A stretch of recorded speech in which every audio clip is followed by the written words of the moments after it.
California Frontier Podcast, Episode 8. The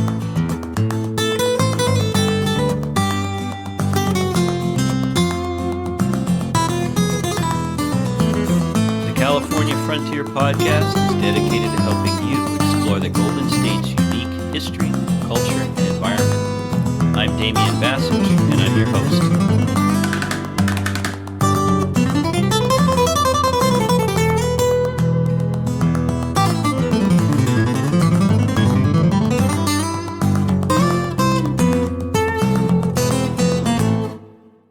On this episode of the podcast, we have a very interesting interview, a conversation between myself and a man named Ezekiel Stear.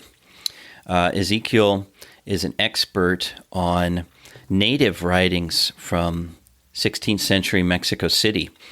And in particular, we're going to talk about a man named Bernardino de Sahagún. And Bernardino is connected to California because he was a Franciscan and one of the early missionaries who set out to evangelize the native peoples about 200 years before Junipero Serra. So Serra's techniques, methods, and his formation had a direct line back to this man, Bernardino de Sahagún. Sahagún was also what you might call an early anthropologist and cultural historian of indigenous peoples in Mexico. And his story is going to give us a lot of insight into the conflicts about how the Spanish dealt with native peoples and their cultures, because not everyone was on the same page at that time, and there were many, many debates about how much of native culture should be maintained, preserved, or whether it was mostly idolatry and therefore should be suppressed, erased. And Bernardino is one of those who set out to record as much as he could. So we're going to talk more to Ezekiel about this subject. Now, Ezekiel is a professor of Hispanic languages and literatures at Auburn University, and I learned about him through a really great blog he was writing called Forgotten Lives of Latin America, and you can find it at forgottenlivesla.com. So forgottenlivesla, all one word, .com. And there he talks about trips he's taken all over Mexico, talks he's given, books about colonial Latin America, but most importantly, it's called Forgotten Lives because he offers insights into figures from the history of Latin America, and of course, Latin America up until 1850 included California and the American Southwest. People whom we may not know about or whose stories are very important, but who somehow have become obscured. So I really urge you to go and look at his website.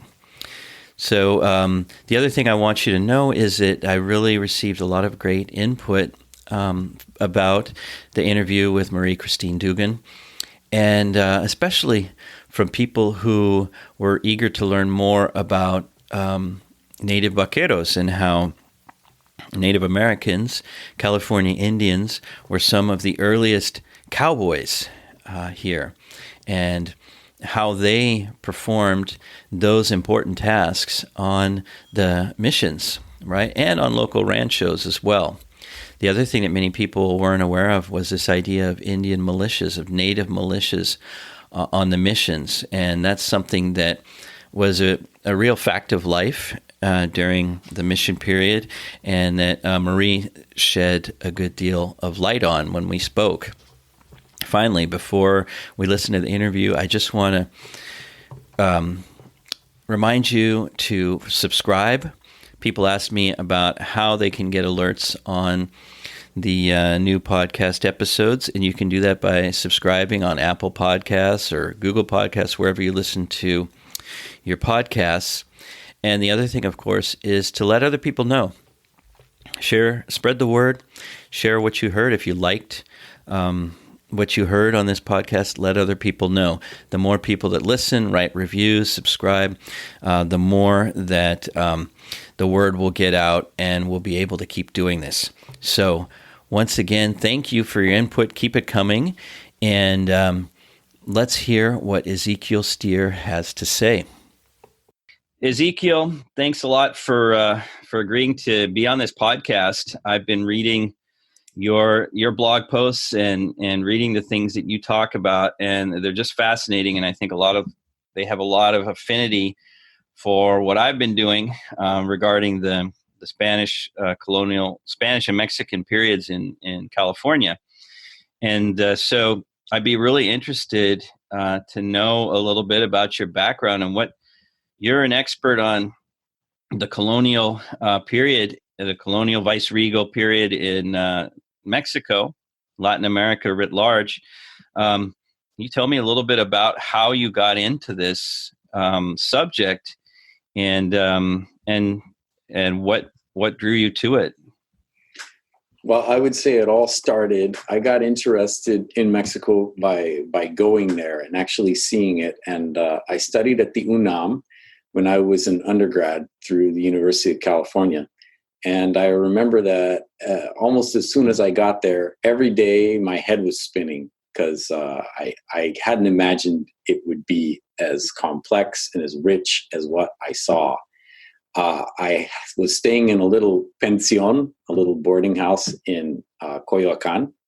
So I could just walk down the street and see the cathedral there and see that very close by there was an archaeological site called Copilco. I started asking around, asking questions. I went to Teotihuacan and climbed on the pyramids. I got to go to Xochimilco and ride in the trajineras there and see the place. And I learned this is the last existing canal from back when the whole city was on a lake. And so I really started to learn and ask questions. And the university took us on a tour. They paid a docent. They got a professor there. And he started talking about this school called El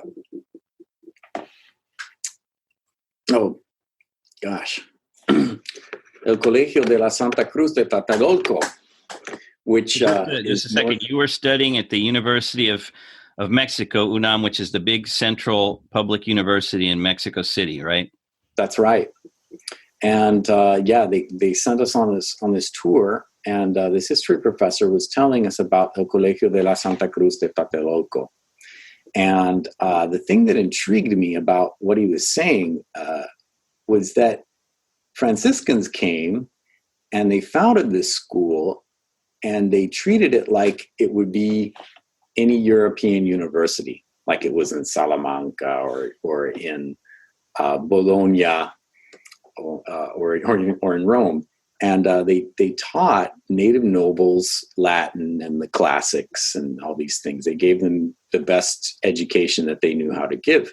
Well, the thing that intrigued me about this, what this professor was saying, this tour guide from the university, was that the indigenous students got so good at Latin that some of the Spanish colonial authorities started to get nervous that there might be some kind of a rebellion because they could organize and they could write in the language of knowledge and they could gain a following. And they said, well, this could be disastrous for us. So they started, these Spanish colonial authorities started working to figure out a way to shut the school down. Well, it was later on in my doctoral studies that I learned that the Spanish colonial authorities actually weren't able to shut it down, but what they were able to do was gradually defund it so that it eventually lost its ability to give a university level education. But even 200 years afterwards, it was still like a grammar school. They were still teaching reading and writing to the local children there in Tlatelolco. So that was fascinating to me because as far as I knew, the Spanish conquest was like a steamroller and just came in and destroyed everything. And they wouldn't bother why would they bother teaching indigenous nobles? Why would they even care? I had this idea that the idea was to eliminate. And so that really intrigued me. At that point, I was an undergrad. So I knew first I have to become a Spanish major. So I did that. Then I was a bilingual elementary school teacher for a while. But the whole fascination with the history and the literature, they always stayed with me. And shortly after I got married, my wife said, I've known you long enough to know that these are the things that really fascinate you. So you need to go back to grad school. And so she encouraged me, and I did. And I went to the University of Kansas, and I did my MA and PhD there in Spanish. And I ended up studying Nahuatl with John Sullivan, who at the time was the head of the Instituto de Docencia y Estudios Etnográficas de Zacatecas, or IDEAS.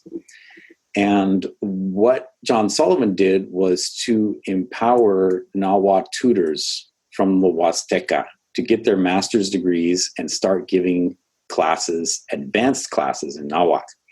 And remind us, Nahuatl is the language of the language of the Aztecs, exactly. And so I took a summer course with him in 2011 and worked with Nahuatl tutors. And it's a lifelong journey for sure, but it's something I have to continue to work on. But by getting that depth, I was able to learn more about colonial codices. And one that comes to mind that's probably a huge highlight is the Florentine Codex. And a codex is what? Yeah, a codex it's just another word for a bound book. Because before the Spaniards came, people in Mesoamerica were actually very skilled with paper, and they had a lot of their own texts. But they worked sort of like a Japanese folding screen where they folded back and forth on each other. So they were shaped differently. And of course, they used pictographic representation. So they would draw pictures of things, or sometimes the pictures would be associated with a sound. But in any case, so the nobles already had a lot of experience with what we might call textuality. And so through these educational endeavors of the Franciscans, they learned the Latin alphabet, and the friars and the nobles worked together to figure out a way to write Nahuatl. And once they did that, then a lot of things were possible. And here's where it really started to get interesting for me, because the more I dug, the less I found elimination. I found a lot more adaptation. At the same time, though, we should recognize that the coming of the Spaniards was a disaster in so many ways. Not least of which are the demographic crisis and all the deaths due to diseases, smallpox. There are new findings that say that salmonella was involved with that because people weren't used to poultry that the Spaniards brought. That was a huge disaster. And then, of course, the soldiers, who were often looking for selfish gain and were willing to do lots of violent things to get what they wanted. But in the midst of that, after reading scholars like John Schwaller or even Luis Burkhardt, David Tavares, I'm mentioning these names in case listeners want to follow up, because all these things are very, very good, and this is the top scholarship. I started to realize that we might make a bigger distinction between what the Spanish soldiers wanted, which was generally some sort of selfish gain, land, gold. They tended to be womanizing, versus the projects of the friars. I I learned, for example, that the friars were from all over Europe. They weren't necessarily Spanish. One famous one was Pedro de Gante, who came from the Netherlands.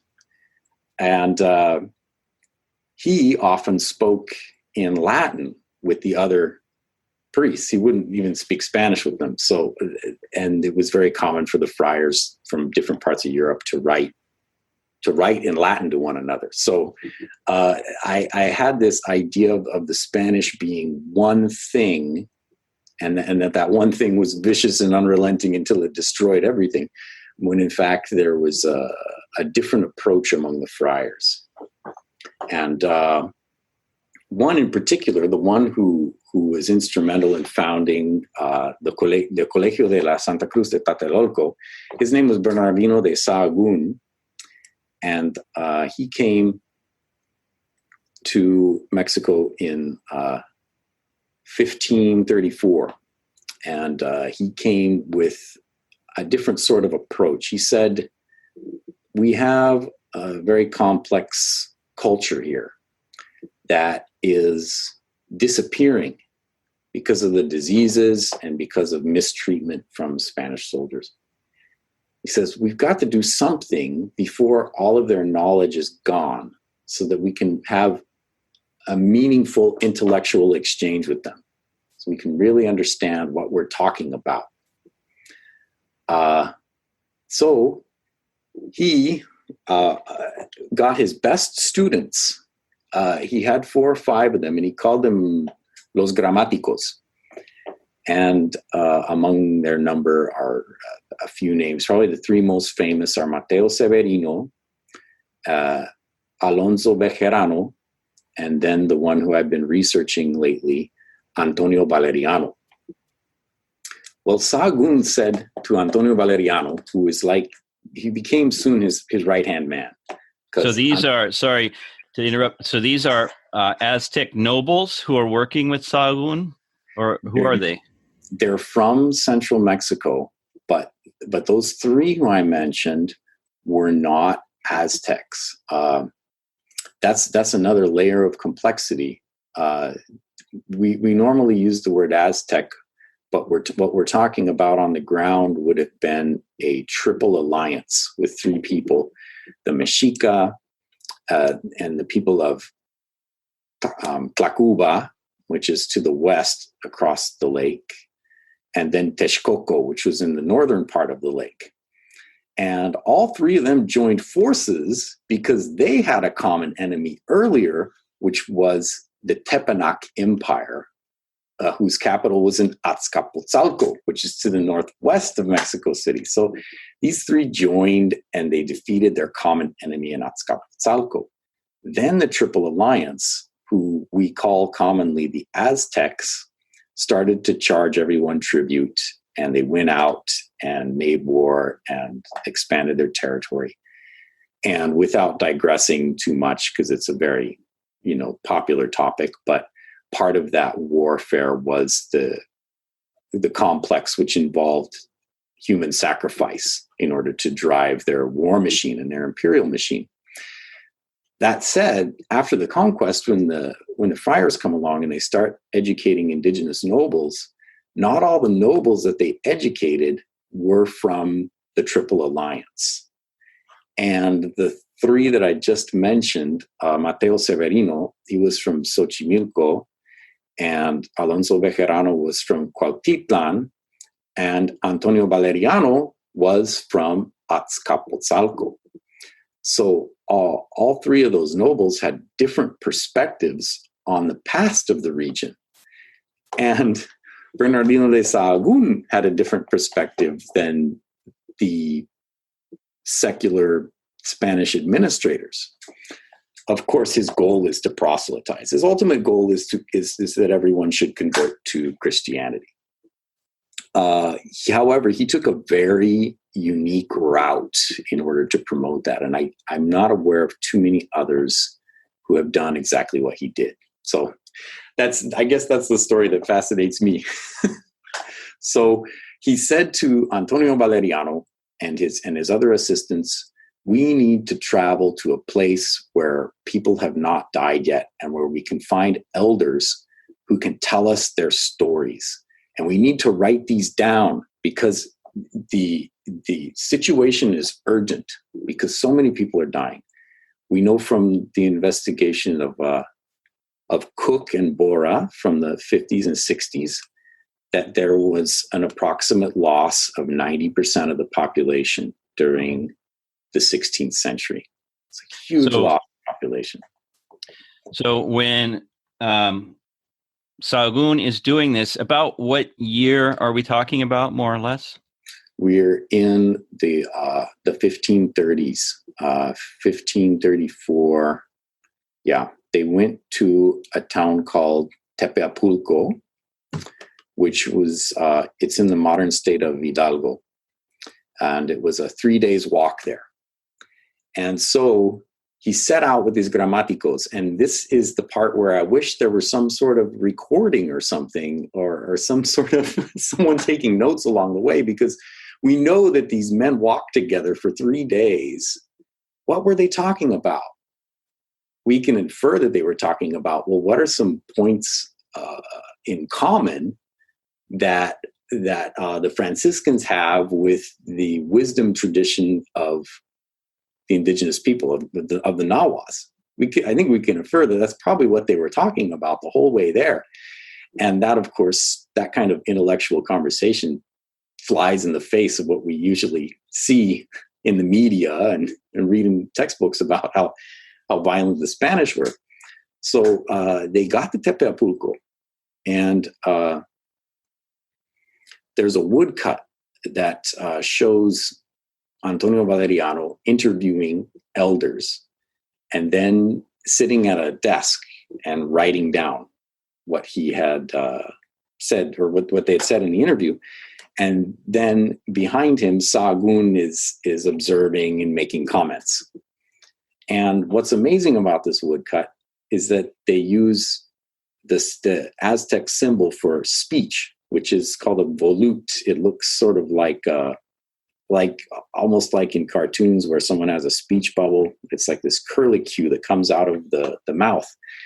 Well, that means that someone is speaking or someone has authority. And in that woodcut, there are two people depicted with authority: the elder who speaks to Antonio Valeriano, and then Sahagún with that speech volute. In any case, that's what they did. They were there for almost a year collecting these stories.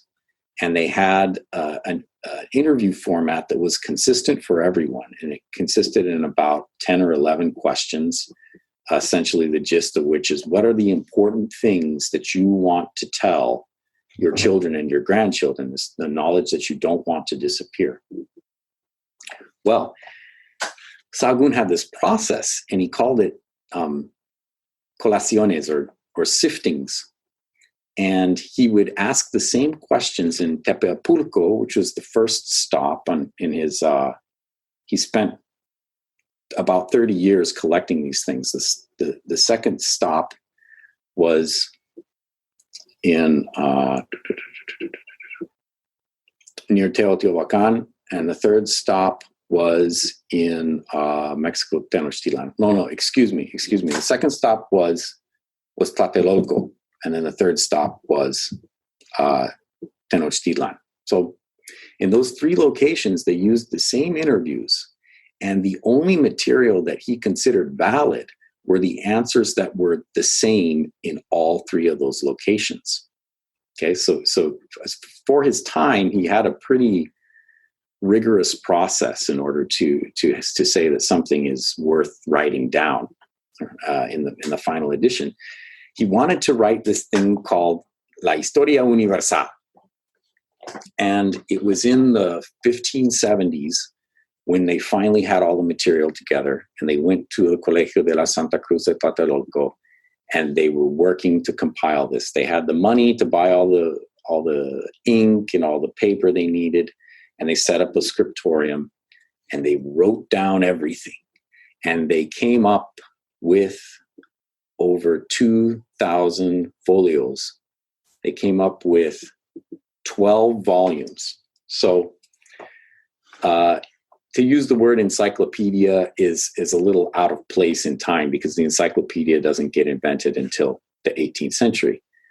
But we have something that's a very large compendium of knowledge. In fact, it's the largest compendium of knowledge about the Aztecs that exists. And to this day, huh? To this day. So everyone goes to the Florentine Codex, whether you're an anthropologist or an historian, or like you and I, we study literature. We'll pass through the Florentine Codex. Even scholars who study the Mayan zone will often refer to the Florentine Codex on cultural points that are in common with the Mayas. So a very important document. Here they are, they compiled it. And in 1576, Sahagún received a letter from his superiors. And they said, "We've learned about your work and we find it threatening. And so you are hereby ordered." And Philip II seconded this. He wrote and he said, "I agree." Philip II, the Emperor of Spain. The Emperor of Spain, exactly, wrote an order and said, "You need to turn over all of your manuscripts to us, because this is inadvertently promoting idolatry. We know what you're planning on doing. You want to try to inform priests and educate them about what the people really believe. But sorry to say, this is actually just idolatry." So they confiscated it. They put them all in a trunk and took them off to Europe. And the thing that really struck me, and I put no these digital backups at the time, huh? There were no backups. He couldn't say that. So thumb drive somewhere with the info exactly. On it. Exactly. This is why you always back your stuff up, right? So the first thing he did, though, when they confiscated it, he gathered all his aides around him, and he said, "Okay, we need to start to reconstruct everything we can remember about this." Wow. And he persisted in this project, and in fact died in excommunication because he was disobedient to his superiors and kept doing the work. So all of that just really struck me as very unique for, and it doesn't fit into the model of what we usually think of when we think of the violent attempts of the Spaniards to erase everything. And the more I've been looking around, and of course teaching, that encourages you to go deeper. I've encountered a fabulous book by Barbara Mundi called "The Death of Tenochtitlan, The Life of Mexico City." And one of her big points is that there were Spaniards who were trying to erase the culture. But she says, of course, no, there are so many reasons why that erasure was unsuccessful. And one of those major reasons is the Colegio de la Santa Cruz and the Florentine Codex. Can I ask you a really quick question then? Sure. If the Florentine Codex was carted off to Spain in 1576, or at least it was brought to Spain in 1576, what happened to it, and how do we know about it now? Yeah, that's a funny story too. I got this from the scholar John Schwaller. If anybody wants to look him up, he has a great book called Sahagún at 500. And what happened to the manuscript? They received it there in Spain at the Escorial, which is the palace of Philip II. Philip II wasn't interested in it. He didn't want to look at it. But his son had been invited to a wedding, and the wedding was in Florence. And, you never want to show up empty-handed when you're invited to a royal wedding. So what he decided to do was to gift those volumes to the couple in Florence. And wow. once the couple received this re-gifted text, they looked at it. They didn't know what to make of it. One column is throughout the whole text, there are two columns. One is in Nahuatl and the other one is in Spanish. And there are thousands of drawings depicting all these details that they're telling about their culture, everything from beliefs in the gods to plants and minerals and animals and all kinds of knowledge. They didn't know what to do with it. So they said, well, we know this bishop who really likes books, so we'll just give it to the bishop. He was the Bishop of Florence. And the bishop received it gladly. He was a bibliophile. He loved books. He collected them. He took good care of them. But from all we know, he put it on his shelf and it stayed there and no one looked at it until the 19th century. So it was just sitting there for about 300 years. And at that point in the 19th century, there's a real interest among elites in Europe with Mesoamerican manuscripts. Koenigsberg, Lord Koenigsberg, he's one who comes to mind. There was a whole set of folks like that, or Albin in Paris. And so these aristocrats would gather and discuss their manuscripts and things like that. And so they heard about the Florentine Codex and started to talk about it. But only a few people could go see it. Nowadays, it's in La Biblioteca Laurenciana in Florence, and you need special permission to see the actual manuscript.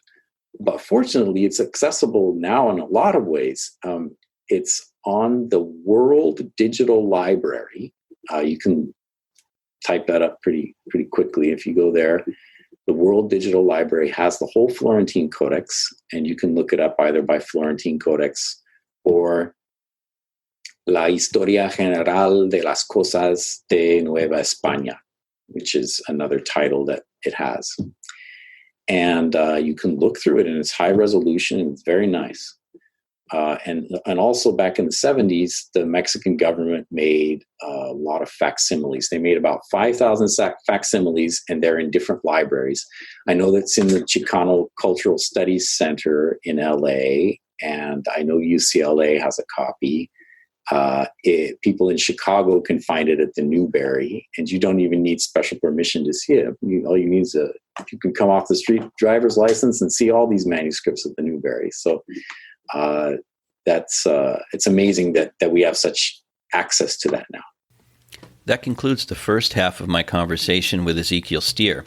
I hope you enjoyed it and found it interesting. In the second half, we're going to go a little bit more in depth and speak about the Spanish Empire and how it differed from other empires.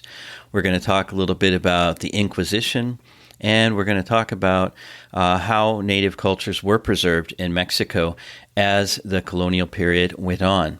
So once again, I hope you look forward to the next episode, and feel free to drop me comments or questions or suggestions. Thanks for joining us for this episode of the California Frontier Podcast.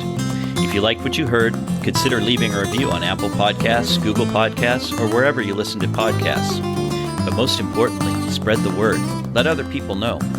Also, be sure to check out our website at www.californiafrontier.net and send any questions, comments, or suggestions you have to me at damian@californiafrontier.net.